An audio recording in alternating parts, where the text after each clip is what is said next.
All right, Dee, thanks so much. Now, moving on to the investigation and the search for a killer in Montgomery County and the shooting spree there. Police have just wrapped up a news conference at their headquarters in Rockville. Fox 5's Paul Wagner joins us there live with the latest developments. Paul. Well, Tracy, let me touch a little bit on Spotsylvania. Chief Moose did say he was aware of it.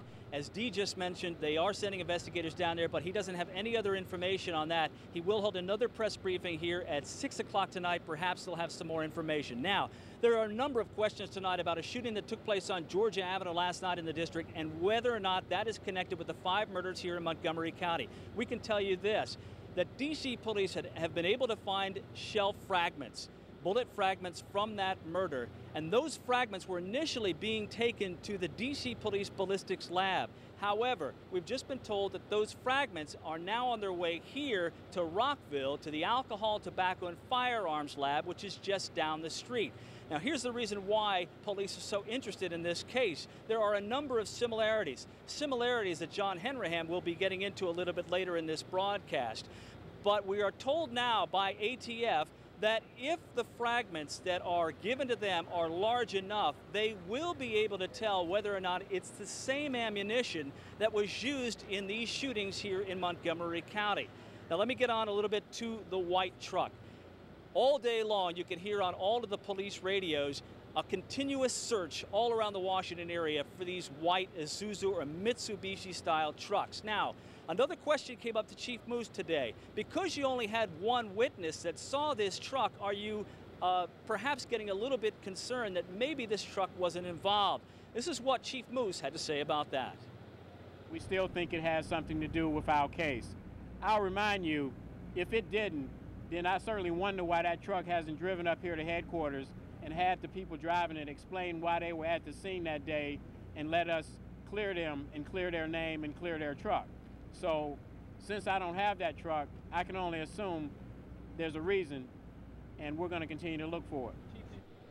Now, in fact, Chief Moose did say that they have talked with the witness again, have fine-tuned the description of that truck, and that description now in the last couple of hours going out in all points bulletins to police officers out in the field. That's the latest here from the briefing headquarters. I'm Paul Wagner, back into you. All right, Paul, we appreciate that update. Police, by the way, are saturating certain sections of Montgomery County with undercover police officers, surveillance, and additional resources in marked cars as long as the shooter remains out there on the loose. Brian?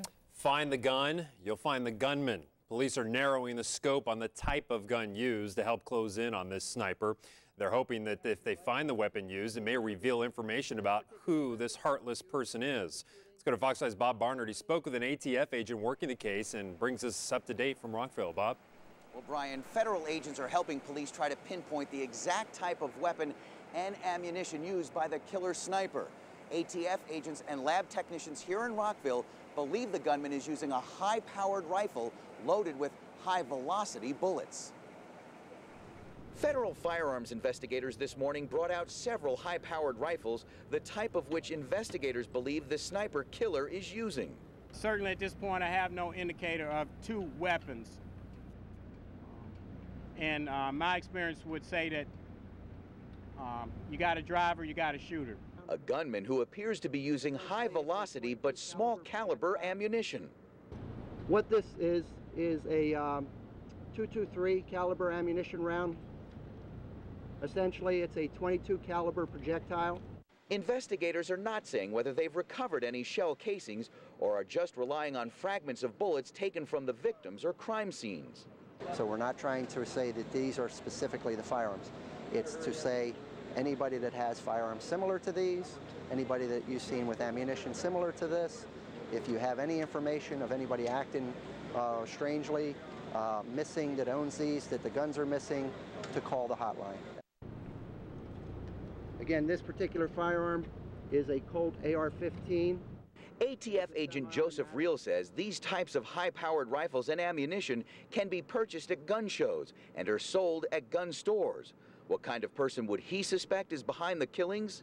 It could be someone who has military background. It could be somebody who is a gun enthusiast, who has done a lot of research, who just is fascinated with this particular type of firearm rounds, things like that. So it runs the gamut. It would be very hard to pinpoint down and say this is the type of person.